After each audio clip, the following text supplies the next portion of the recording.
And then, since I don't see other questions, I'm going to ask one that's just kind of occurred to me in thinking about human in the loop, because you talked a lot about the Yeah. importance of that for trust, but it is so contextual. I was thinking about your healthcare example, where the frequency, perhaps, where a human needs to be involved might be greater than maybe some other, I don't know, conversational Yeah. chatbots for different purposes. So I'm wondering if I just had this question from an executive this week. So, Okay. wondering like, yeah, where do we put humans in the loop? Do you have like a framework or a way to guide people as to like, here's the spots in the workflow? Is it kind of risk based? I'm just curious how you might tackle the right places and frequency of those moments.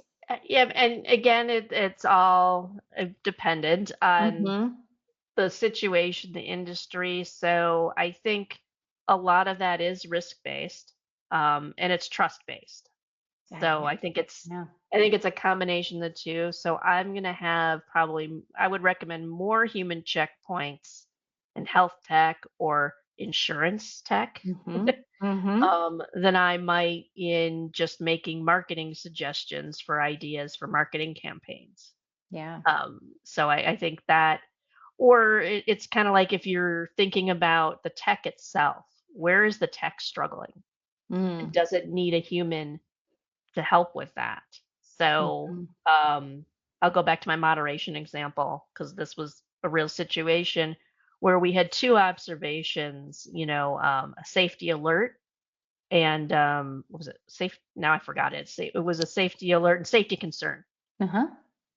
And those are two different things. And typically, a human historically had evaluated it was very nuanced. Well, we Hmm. were having trouble training the AI and the machine learning to be able to differentiate between the two. So it could identify that it was something with safety, Ah. but it couldn't actually differentiate between trust and concern. So Oh. that's where we would bring a human in to make that final call. Mm-hmm. And we built that product just as generative AI was launching. So I always wonder, could we have added another layer in there and had a generative AI model now using Mm. some natural language processing Mm-hmm. and just some historical behavior to make that decision? But then you'd probably still want to do a little bit of human in the loop. Um, Yeah. but I think it's just really a combination of the two. So, or three really, the tech, Mm-hmm. um, trust and risk, I would say. Yes.